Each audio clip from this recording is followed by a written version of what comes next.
I woke up with a strange feeling, like an invisible weight, pressing down on my chest. Beside me, the soft sound of rain hitting the window brought a kind of dark nostalgia, as if it wanted to envelop me in something I couldn't name. I blinked a few times, trying to remember what I had dreamed, but everything dissipated into disconnected fragments of Raoul, smiling at another woman, someone who wasn't me. It was our wedding anniversary, a day I had always looked forward to. But now I found myself there, embraced by doubt. I looked to the side and saw Raoul still sleeping, with that serene expression I loved so much. He seemed like the same man as always, but there was something different, something I couldn't explain. It was as if an invisible barrier had appeared between us, a distance that seemed to grow wider with each passing day. I sighed, telling myself that it was just in my head, that I was being dramatic. It was normal that, as the years went by, marriage would change, that small discomforts would arise. He loves me, I said to myself, almost like a mantra, trying to convince myself that everything was fine, that he was the same Raoul as always. But deep down, an insistent and uncomfortable voice told me that something was wrong. When he finally woke up, I felt butterflies in my stomach. Raoul got up, smiled slightly, but the smile didn't reach his eyes. He said good morning with a kiss on the forehead as he always did, and then went to the bathroom, without much conversation. I watched him leave the room, and the emptiness he left behind seemed denser, almost suffocating. I knew something was up. The days went by, and the feeling of restlessness only grew. Little things that I would have ignored before now seemed to scream at my senses, demanding my attention. Raoul had always been careful with his appearance, but in the last few days, he had come home smelling like something that wasn't ours. It wasn't the fresh scent of his perfume or the light touch of soap from our laundry room. It was sweet, feminine, vanilla mixed with something floral. I tried to convince myself that I was imagining things, but that smell lingered like a shadow. I began to notice his increasingly frequent outings and the excuses he gave, last-minute meetings, backlogs of work, demanding new clients. Everything seemed plausible, but something didn't add up. Raoul had always been transparent with me, sharing his routines, even his problems. Now, any question I asked was met with a silent, almost cold irritation, as if I were crossing an invisible line. "Helena, it's nothing," he would say impatiently, looking away. One night, while I was picking up the clothes he had left lying around the room, I saw something that made my heart freeze.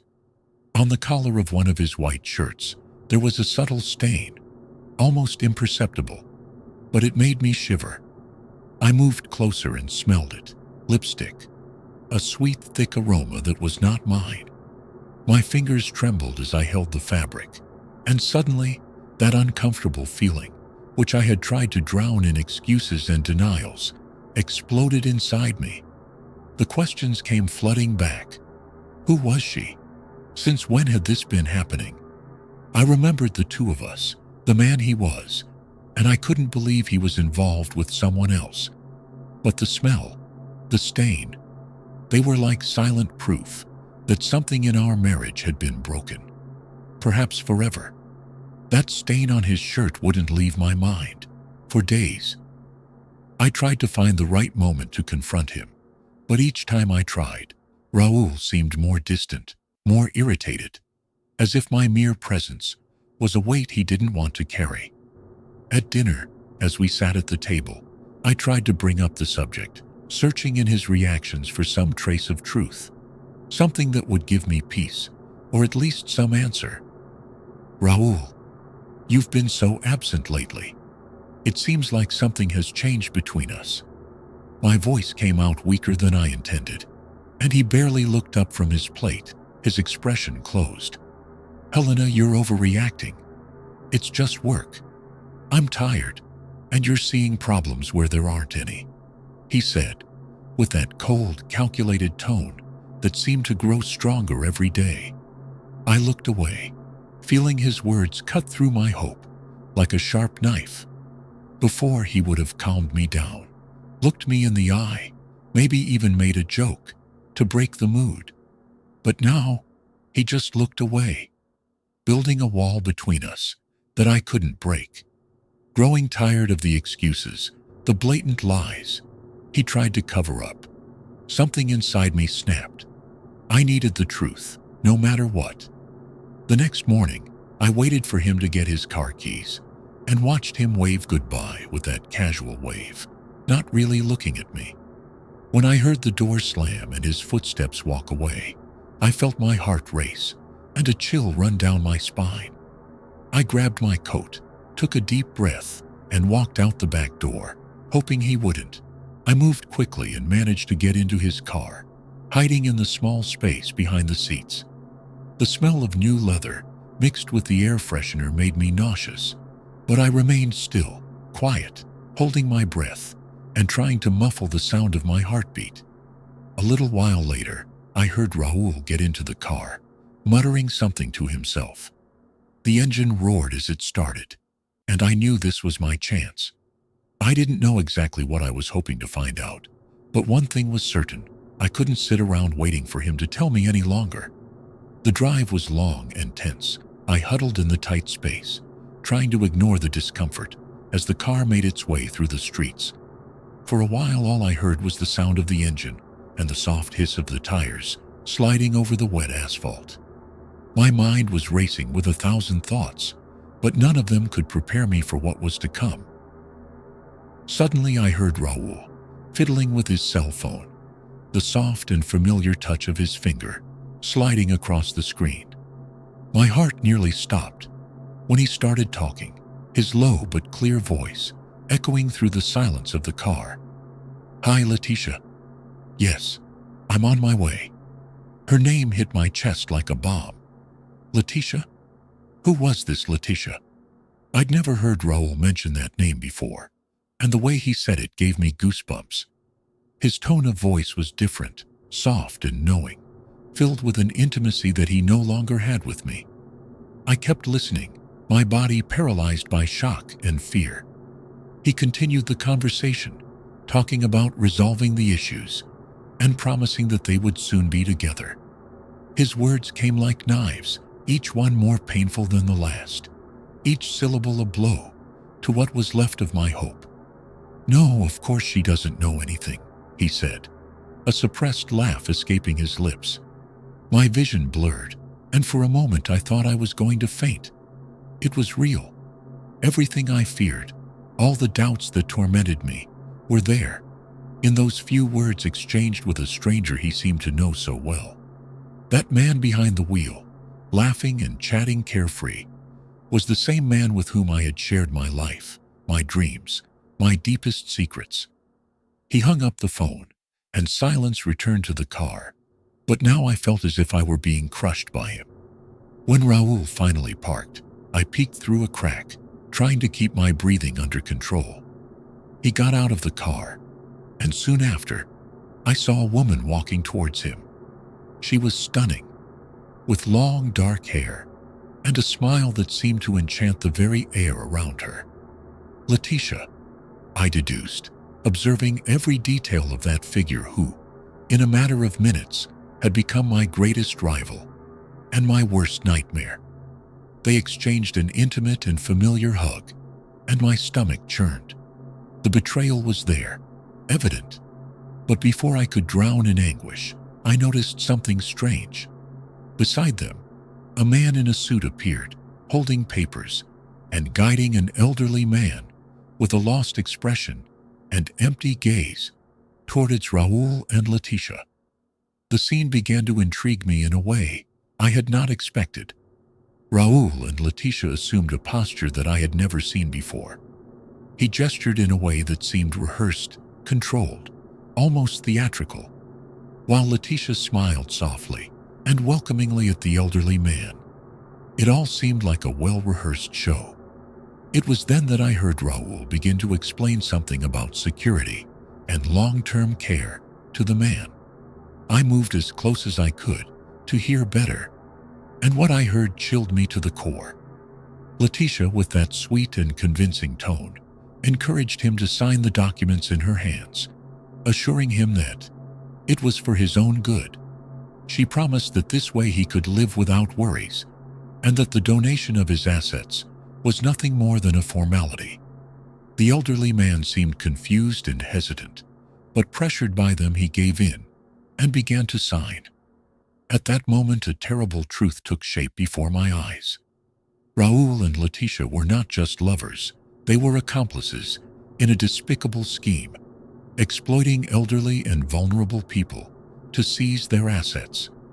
My heart broke as I watched the man I had once loved transforming before my eyes into someone cold, calculating, a true predator. I wanted to run away, scream, confront him, but I knew I had to remain calm.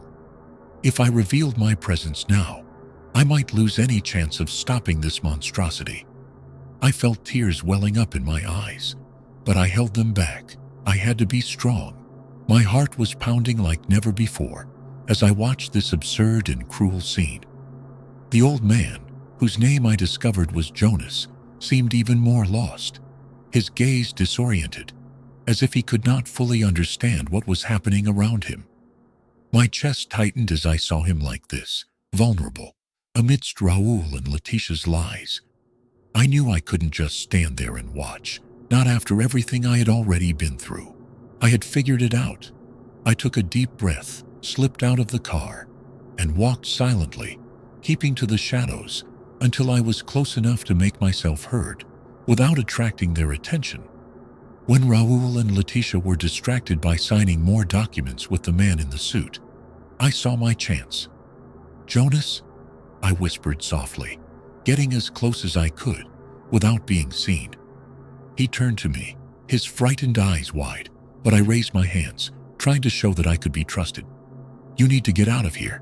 They don't want what's best for you," I whispered, my voice trembling, but full of urgency. For a moment he looked confused, but something in his expression changed. Maybe it was the sincerity in my eyes, or his own survival instinct, but he nodded slightly. I glanced quickly toward Raoul and Letitia. They were still distracted, laughing and celebrating among themselves, as if they had just closed a big deal. The scene made me nauseous, but there was no time for that now. "When I tell you to, run," I whispered to Jonas. I knew he was fragile, that running could be risky for someone his age, but it was our only way out. I waited for the right moment, my heart in my mouth. Finally, Letitia turned her back to get some papers from inside the car. "Now, Jonas." I pulled him by the arm, and he, with surprising strength, started running beside me. Our steps were quick and nervous, each one echoing in my head like an alarm. I knew that if Raoul noticed, he wouldn't hesitate to follow us. We ran down the street, turning into an alley that I didn't even know where it led, just feeling the adrenaline and the urge to escape. I didn't look back. I didn't think twice. We needed to get away from that nightmare, and I was determined to protect Jonas, no matter what the cost. Jonas and I ran until our legs gave out, our lungs burning, as each breath became a desperate effort. We stopped near a vacant lot, surrounded by rubble and makeshift shacks, trying to catch our breath and decide what to do next. I looked around confused, not knowing exactly where we were, when a hoarse but friendly voice sounded next to us. "Do you need help?" I looked up and saw a man with clear eyes and a thin beard, with a serene and firm expression. He was watching us with a mixture of curiosity and compassion, surrounded by a small group of people who seemed to live there. His clothes were simple, marked by time and life on the streets, but his posture showed dignity. It was Alex, as he quickly introduced himself. We exchanged a quick glance, and something told me that we could trust him. At that moment, he was our only option. Without asking any questions, Alex led us to a small, more sheltered area, where the group of residents offered us makeshift shelter and even a cup of hot tea. The contrast between the unexpected comfort and the chaos we had just left was surreal. I felt a wave of gratitude and relief, like I had not felt in a long time. I sat next to Alex, the warmth of the tea between my trembling hands, and he just watched me, respecting my silence. "Here we take care of each other," he said. And I realized that those words came from a deep place, from someone who knew pain and the need for solidarity. In the simplicity of that refuge, with people we barely knew, I felt like I could finally breathe. Jonas, still shaken, gave me a small smile, and I smiled back. That group, with so little, gave us everything: protection, support, and something that neither Raul nor his money could offer. Amidst the darkness that Raul and Letitia had cast over our lives, I found an unlikely light in those who lived on the margins, but who had more heart than many I had ever known. As the silence hung around us, I realized that in that moment, I was no longer alone. I had Jonas by my side, and now Alex, and that unlikely community, all willing to lend a hand. The night I spent among the homeless was marked by feverish thoughts and a heaviness that finally seemed to turn into determination. I knew I could not keep running away, nor could I let Raul and Letitia go unpunished. Jonas, now somewhat recovered from his shock, held my hand tightly, encouraging me without needing words. I looked at Alex, who with his firm and welcoming gaze simply nodded, as if he already knew what I needed to do. The next morning, Alex took me to a small cafe where he knew some local reporters. At first, the journalists did not seem to understand the gravity of what we were exposing. But as Jonas and I shared the story, their faces changed, their expressions of skepticism turning to indignation. Jonas, despite his fragility, began to recount everything he remembered: the pressure Raul and Letitia had put on him, the promises they had made to keep him empty, the documents that had forced him to sign. With each word, I felt the weight of Jonas's despair, and at the same time, a spark of justice that was ignited. Within days, the story exploded. Local newspapers began to investigate further and search for other elderly people who, like Jonas, had been exploited. It was like pulling a loose thread in a worn fabric. One by one, reports of fraud, manipulation, and threats began to emerge. Raul and Letitia, who believed they were above suspicion, saw their images fall from a pedestal built on lies. The police, finally pressured by the press and the elderly people's testimonies, had no choice but to act. The operation was quick, and when I heard about Raul's arrest, I felt a weight lifted from my shoulders. The cameras recorded the moment he and Letitia were led away in handcuffs, their expressions of shock and defeat etched in every news story. The sight of Raul, the man I had once loved and trusted, being taken away like a criminal, brought me a mixture of relief and sadness. But most importantly, the truth had come to light. The elderly people's assets were being recovered, and every shred of dignity that Raul had tried to steal was being returned. I felt that justice was finally being served, and that dark chapter of my life, which had nearly destroyed me, was now serving to light the path for others. I knew that my role there had ended, but a new phase, full of freedom and possibilities, was just beginning. Life, after all, took on a rhythm I could never have imagined. With Alex by my side, each day felt like a new chance, a blank page, to write a story very different from the one I had left behind. He helped me see that even after the pain and disappointment, there was room for hope, for love, and for new beginnings. Months later, during one of our visits to a local shelter, we met Daniel. He was only 6 years old, but his eyes were deep, full of questions and invisible scars. As soon as our eyes met, I felt a tug at my heart, an immediate connection. Alex, as always, seemed to understand what I was feeling without us having to say anything. Over time, we grew closer to Daniel, and he began to open up to us, to laugh, to tell his stories, to trust. When we finally decided to adopt him, I felt that something inside me was becoming complete. Our little home, which had once been just a refuge, had now become a real family.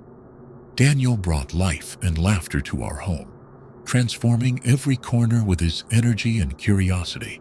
And little by little, I learned that this new life, so simple and full of small moments, was what I had always wanted, even if I didn't know it. Walking alongside Alex and Daniel, hearing their laughter, seeing their faces illuminated by the sunlight, was a daily miracle. Sometimes Daniel would ask us, with that clever smile, if he would have a little brother someday. Alex and I would laugh, exchanging looks that shared more than words. The truth was that now, with them, I felt that anything was possible. Finally, after so much suffering, I was at peace. Raoul and his dark past were just a distant echo, a memory of something I had overcome and left behind.